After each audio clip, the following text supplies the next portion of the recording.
sorry.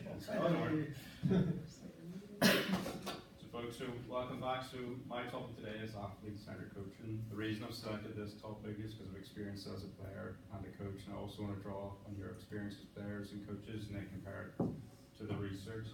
So our aims and objectives, we're going to try to understand athlete and coach-centered coaching. We're going to explore and discuss through your experiences, my experiences. We're then going to compare it to the research. We're going to look at individual and team sports because I know there's a big range of sports in the room, so we're going to break it down into that, and then we're going to put it into context. So we want to keep it relevant at the same time. So first thing, my background. So I studied my bachelor's degree in Plymouth in sports science, and obviously I'm here doing a master's. Playing wise, I play cricket and rugby. I started coaching at 18, so I started on a voluntary basis. Now that's my career. So career-wise, I coach cricket during the summer and also in a performance-wise during the summer. So we're based in Jordanstown this summer, so I would spend most of my Sundays here in the sports department. I previously worked at Ulster Rugby for 5 years as a development officer. They still employ me on a casual basis. So an example of this is a walking rugby program, so it's targeted at over 50s. Again, it's something I actually look forward to in the week. It's a lot of crack, there's good social and mental and physical benefits. My main job at the minute is working in Walls High School. I cover everything in PE from P1 to under 18, so as you can imagine, there's a big range there. I'm constantly having to change my coaching styles and obviously have to plan everything. So you're probably wondering why the hell there's a photo of a dog up on the screen. So that's my puppy Max, he's a golden retriever. So at the same time as all my coaching jobs, and Max is now 6 months, so I'm having to coach him at the same time. I'm trying to put that into context, so I'm going to bring that back in later and try to put a context to it within the PowerPoint. So just to get a bit of interaction, it could provide a definition of what is athlete-centered coaching. Yeah. I would say it's putting the athlete before the coach. Definitely, yeah. They're really tailored toward the goals of the athlete, figuring out what they want. Perfect. Anything else? So some really good definitions there. So Penny Kidman would describe it an athlete-centered environment. The athlete owns the direction, so we've just mentioned that. Is accountable for the direction, as Phil said, the goals, and this takes responsibility for their actions and their performances.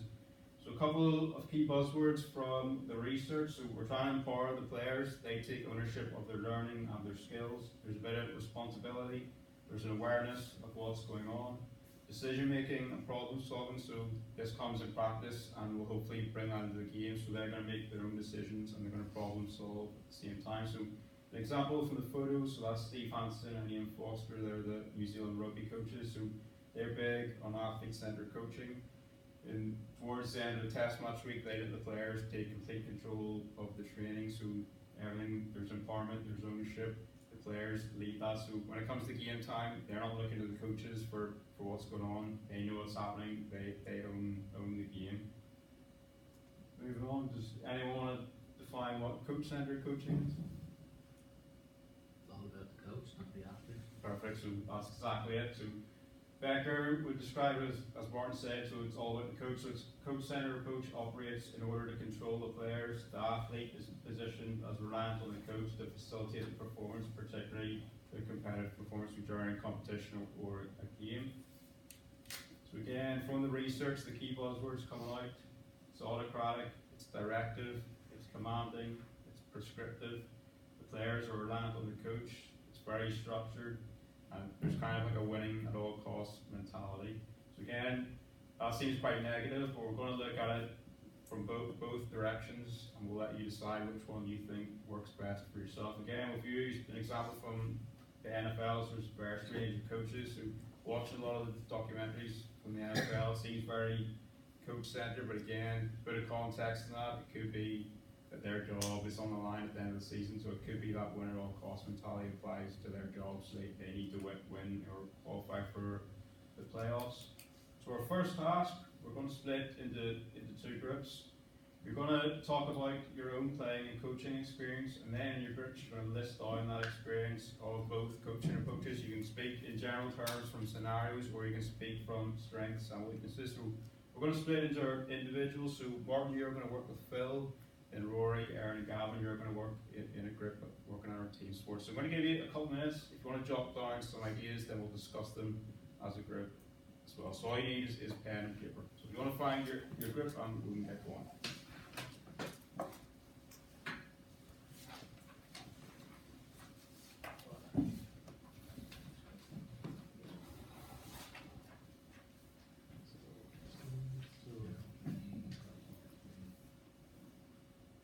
So it's very general. You can speak from scenarios, you can speak strengths and weaknesses of both approaches you've seen from playing or coaches. Yeah, yeah.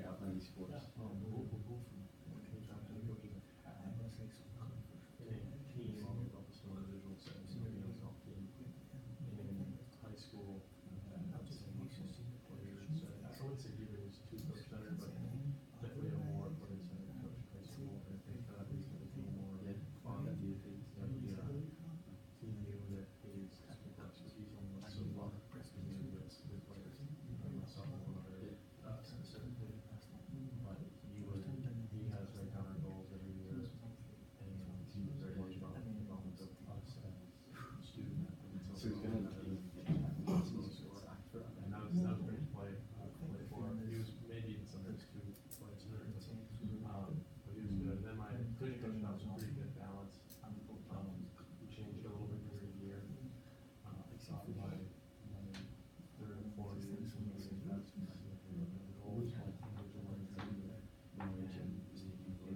competitive, driven, help us do it. You know, coach said, you got the college, so it's accomplished. Then the next year, it was nice to see both of those and that we both together, setting those goals and then having to put your own goals and having to put your goals together. So I'm working with mostly young kids, probably mostly 11 or 12 years old. I always think about that. Whether it's sports or seniors, that's what how much it's kind of tough to get a 10-year-old to tell you what their goals are. So ideally, I try to figure out how interested they are and how much they want to get into it, and how much time it looks like they get that step forward. And then after that, instead of litigation off now in terms of feedback, is some kids, get a little more technical with it, or get a little bit more close, kind of one-on-one, and so different. And some kids just kind of just cheer them on a little bit. Like, it's been a while since I've had, like, It can be tough at that age, but I think Guys that are it's younger than about me. trying to feel and like mostly I what have their like level of these, interest is. you know, I'm like up towards like 20 when I'm, so like I know from that age group, it's quite easy, I think, to do that, you know, trainings with that, like, for example, in class, I want to park, the training on a specific team, and the game, but the coaches have my number, go towards the team, yeah, it's got to do all time, you know, like I gave them, you know, this idea that it was safe to actually be able to talk to us in the event, I think next time, you know, like we should be here or whatever, and you know, like that, it's actually, it's about them, like, you know, so I rarely spoke in the whole 20 minutes, like, experience I was having, like, you know, and like, they don't let her do that, like, you know, like, shouting there, and they're looking at me with the red shirt.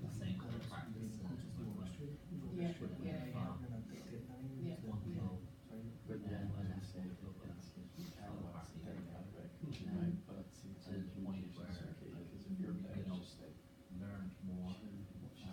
Exactly, yeah, exactly, yeah, exactly, yeah, and it's maybe even as well, like easing yourself into being able to do that, like you're building, or sorry, you're like building up towards being able to do that, like me, I don't go back to the last season, so I wouldn't have never done that in my first race, you know, like they, I think I was like, where it's a year and a half later, I'm starting to, yeah. So in our discussion, we're going to talk about different scenarios. You guys have faced them as strengths and weaknesses and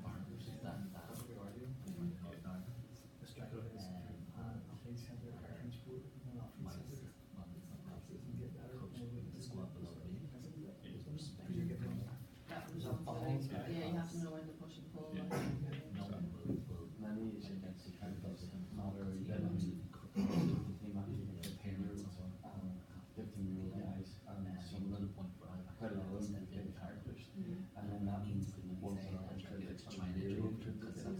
So with these boys, I have that sort of air there where I've got these boys talking to each other. They're not here to have doors there. We see a lot in America. because they're a big player for the team, coaches are more technically would nail that team sports than when thinking of problems start like happening collegiate back basketball or and It gets lost. one of the most famous and considered best coaches of all time is Bob Knight, and he was just throwing chairs and he got made got hundreds like 6 or 7 games. He knew to recruit the kids that were tougher and Well, like, I take just them, know, but when he left, yeah, like I just know program kind of from fell apart.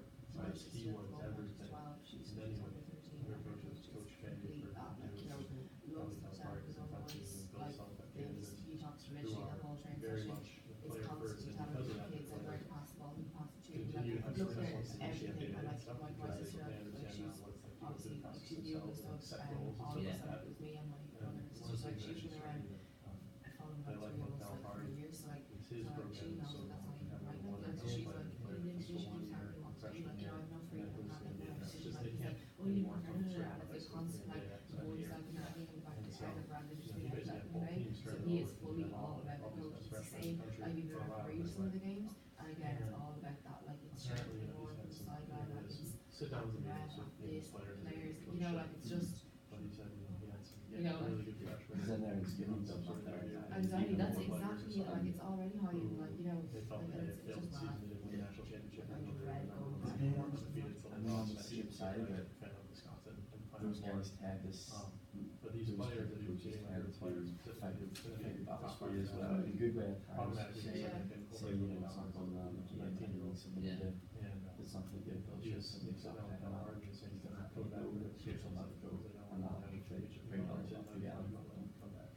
You're right, there's a lot of bad habits there. It is, Go yeah, with it it, is. second, I think it's- You're going to the NBA and all that, that kind of stuff. And a lot of it comes down to education, It's so kind of like it's a- like, What kind of coach would ever give up the best player in the country and say, no, I don't want you guys, you need to do what's best for I'm you? not even just game And so basketball, it's just kind of sport in it's general. cool. I like I letting think them that what, helps. how this is going now. Because people know that, it helps him get ready. Yeah, for students, you know, yeah, he's- exactly, like, he's you doing don't it for have a to play player that first. role, Yeah. didn't evolve, like, you know, like, just even everything, Yeah, like, I just think the you made a style good of point play earlier of about game, the just the techniques balance in which he's between the actually two. teaching. You know, like, some small things like that, like, you know, it's just So that's complete really- from school, like. That's good, I think that's true.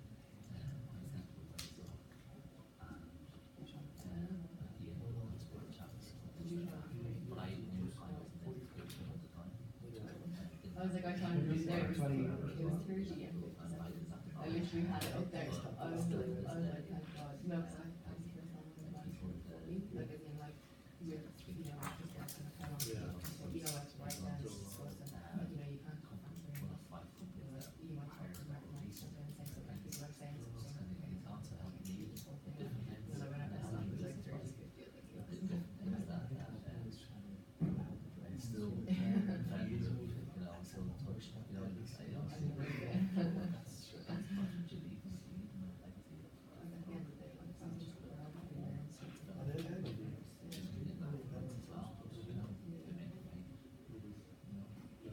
There's a really good discussion going there, so we're really interested to get your views. So we'll start with the team sport. So you speak from your experiences, you can speak from different scenarios, strengths and weaknesses.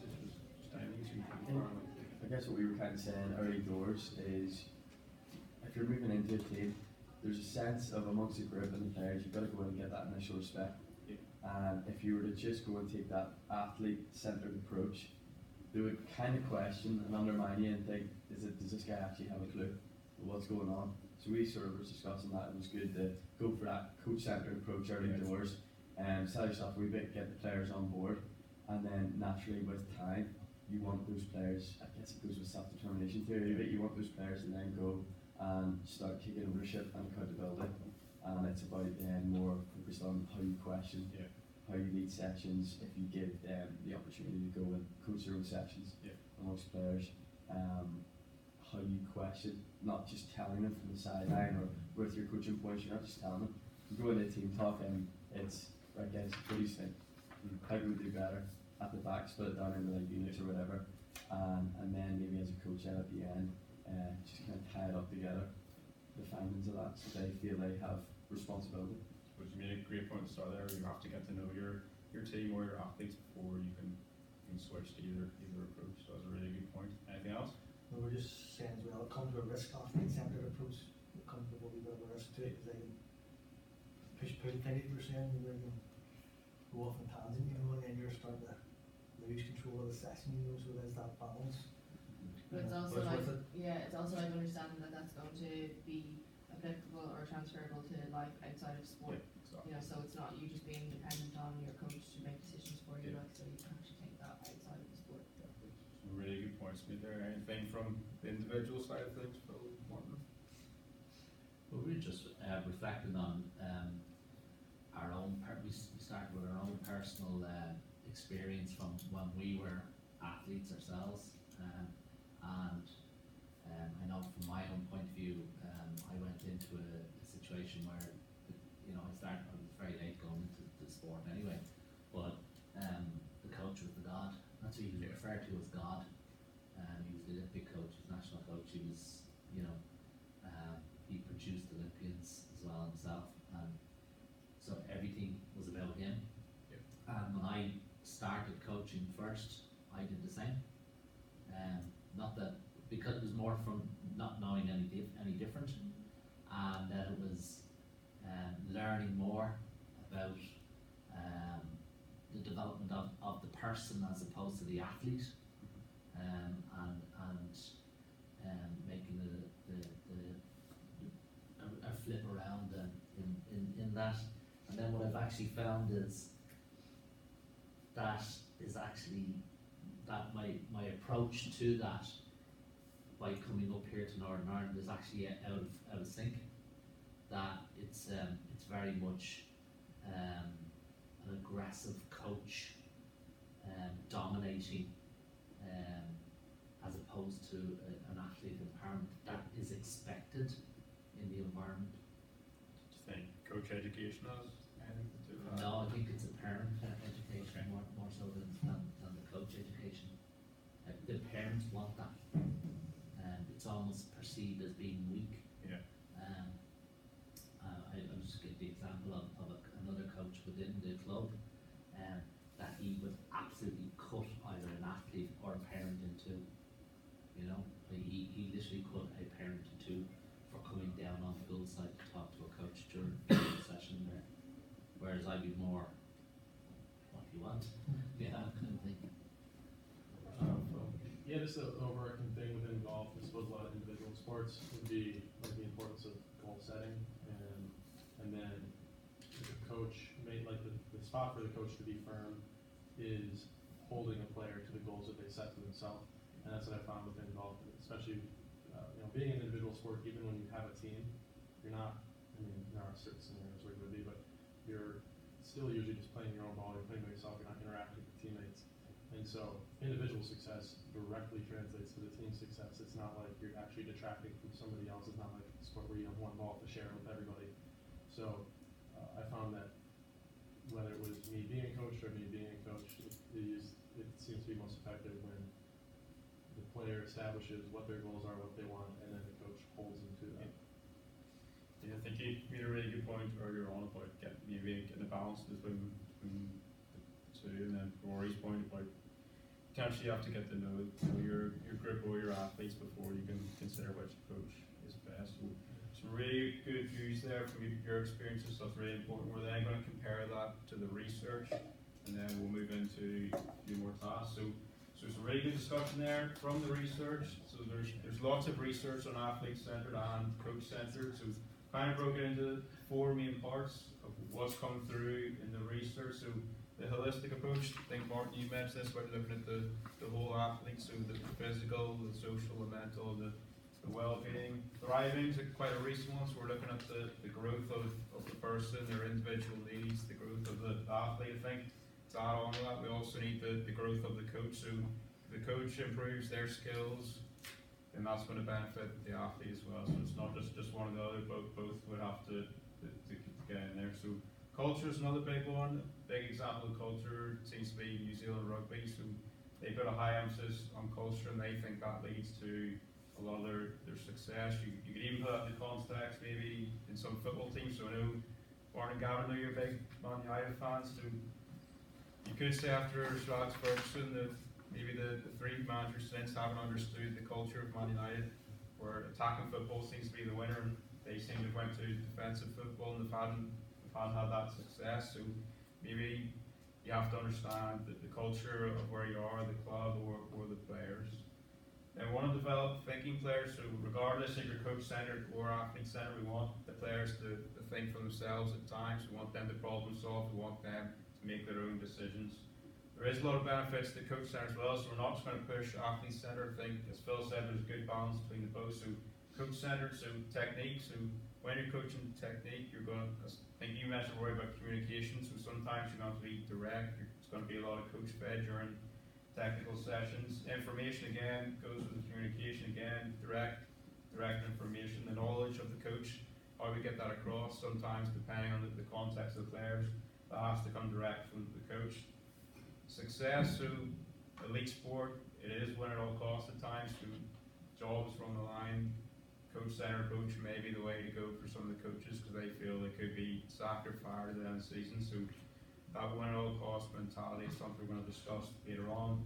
Then health and safety, we've got to think of what sport or the context of our athletes. So an example would be maybe in our paddle sports. So we might get Robin here for this, Tandy, to know you about paddle sports. So health and safety, you're not going to send a novice onto the water during paddle sports and empower them. That's going to come coach-centered, so you've got to think of the environment as well as the sport. So that's kind of the main themes in the research. So a lot of it's coming through in your scenarios and your experience. So I thought that was pretty interesting. Moving on, we've got a few more tasks. So again, I've picked this photo on purpose. We've got a few Man U fans in the room. So we mentioned about the culture and the context. So has Solskjaer brought in the old Man United culture, and is he going to have success potentially at the end of the season? So the next task, I want you to work by yourselves. You're going to list down potential teams. Yes. Might do that afterwards. So you're going to list down either teams or managers you would like to either see or view in action. So it could be a team you want to coach or a manager you want to see. So I'll give you a minute or two to think of that by yourself. You can discuss it with the person beside you. Should it be one we want to observe? Yes. Yeah. And it can be past or I was present. going to say, what if he's returned?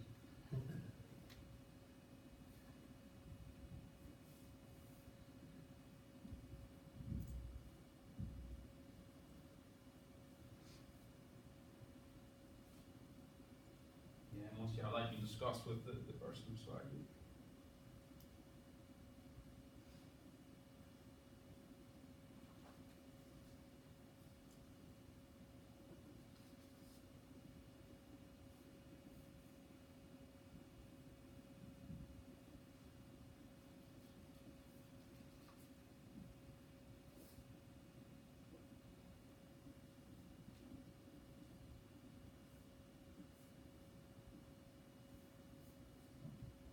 Yeah, think of the reasons why you'd want to view that manager or that team in action.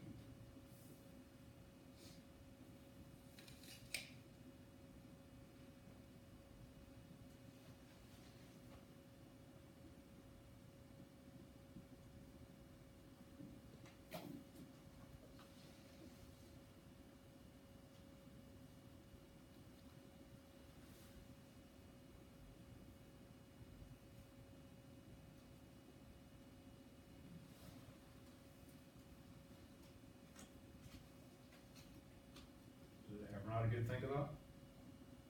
Start with you, Gavin. Thank you very much.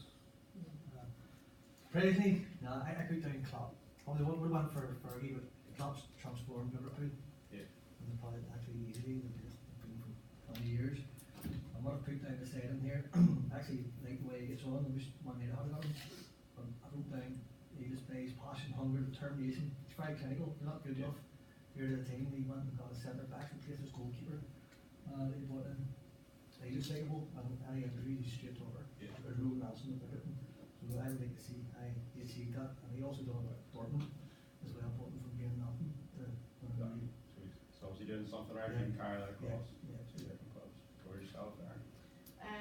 I wrote down a few different kind of basketball coaches for different reasons, but I'll just like name them whatever. Aside from the knowledge of the game that they all have, but the Duke head coach Mike Krzyzewski has like quite a big legacy, and he's like coaching Team USA. Greg Popovich, John Wooden, and Brad Stevens at the moment in with Boston Celtics. Like they all have kind of different qualities, and John Wooden, and you know, if you look at some of the research that it's all about culture and kind of philosophy and the way in which he had that coach-athlete relationship, like, so, and you just like to be a fly on the wall there and get to learn from them.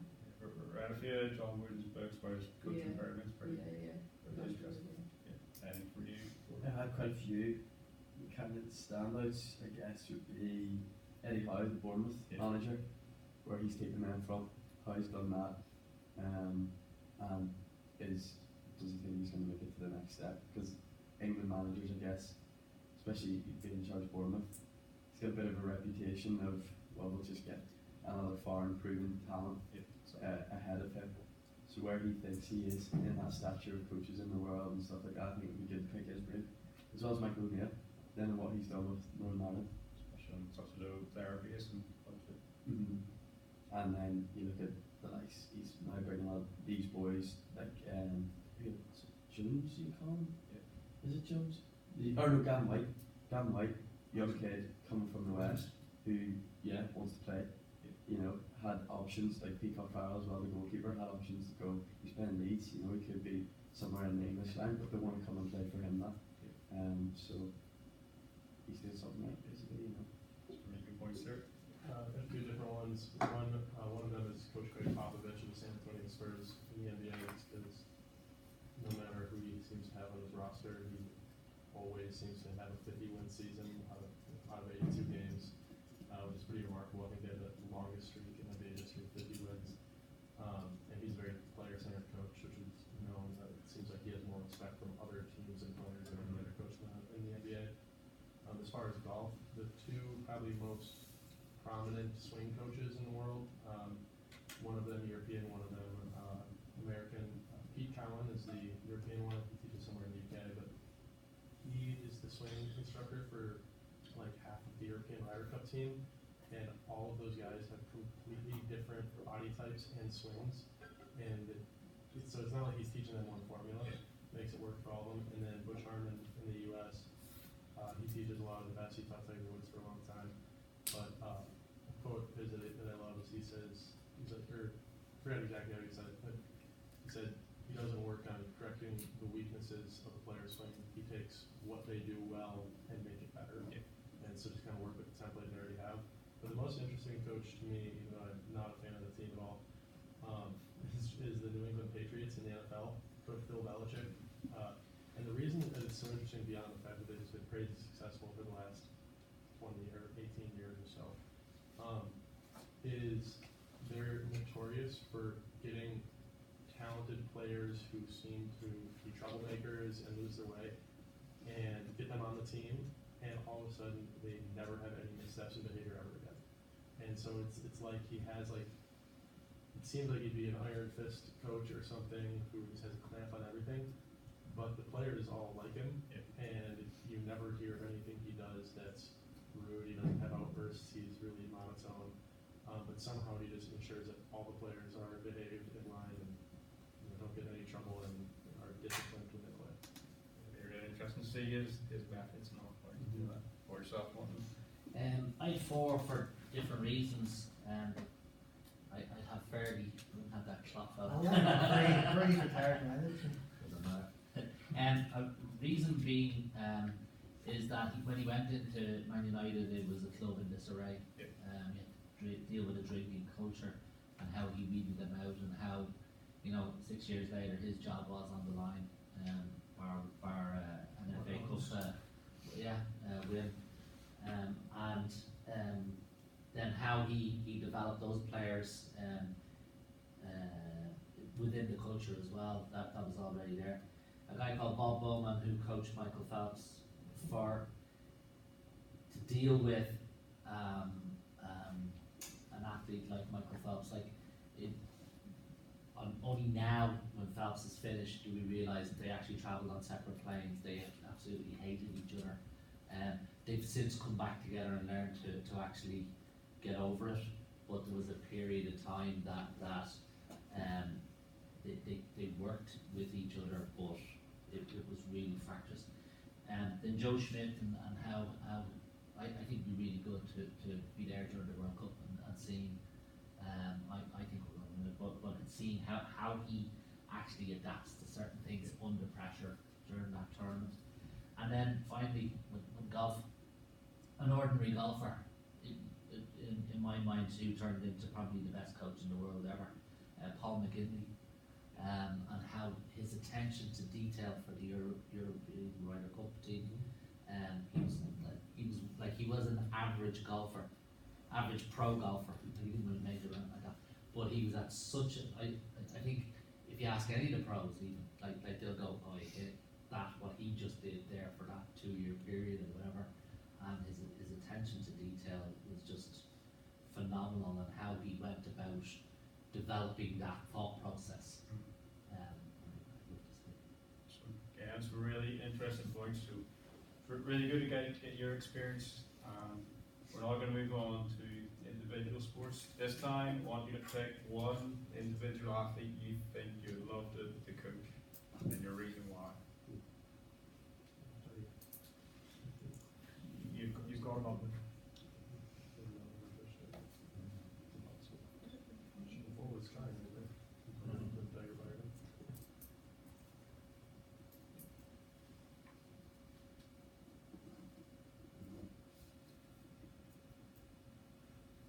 Just take 20 seconds just for the hour.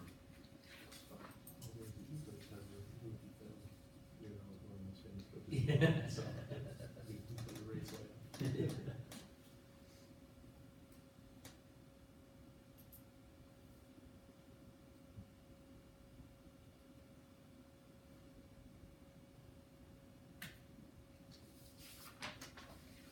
So each person will name the athlete if you give one reason why you want to coach that athlete.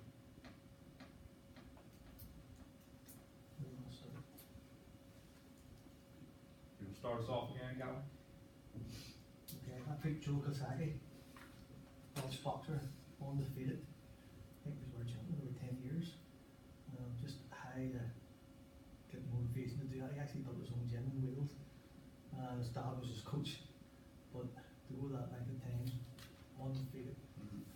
When every guy comes up, probably a lot more hungrier than you are to take your title away. And obviously you're getting it. It's not nice. Good choice. Yeah. Aaron? Serena Williams. Not for really any reason in particular than the fact that she's just an animal. And that I'd love to just get to talk to her. I'm struggling at the minute. I have a few, but I can't think of a good reason from a coaching perspective, but I would. Who would you name anyway? I guess Tyson Fury's up there. Yeah, really interesting character. Yeah. Go for yourself, Phil. His name's Scotty Scheffler. He's I think he recently turned pro. He's a golfer, played for the University of Texas, and he was just one of those people who was like a world beater when he was young. Won the U.S. Junior, won some like international junior tournaments. Incredible player at Texas. Was a top 10 amateur in the world for a long time. Played on the Walker Cup team a couple times. But there are a lot of reports from people that are around his team or have been surrounded with him or on his Walker Cup team that he just like doesn't care or doesn't really like golf all that much. And so I'm just like fascinated at how somebody got that good at a sport that takes that much time. And he's not like a superior athlete. Like he's tall, but when you look at him, he's not like really strong or really explosive or anything. It literally just looks like he's going through the motions, and somehow just has this incredible skill and is really, really good, but doesn't seem to care at all. And it's not just that he's monotone. A lot of his teammates have said, yeah, we don't know why he's that good. Adam Peaty, breaststroker. He's brought that particular event to a completely another new level. Cause he's like 1.6 seconds ahead of everybody else, which is horrendously fast. But the reason why I'd like to coach him is not for that particular reason, but I'd like to see could he develop it too in your breaststroke as well. Yeah, some really good choices. We've already discussed the amateur and elite during our first discussion. The reason why I picked those 3 previous slides is I started thinking about the context of those athletes and their sports. So if we understand the context, we've already mentioned it earlier, everyone's different.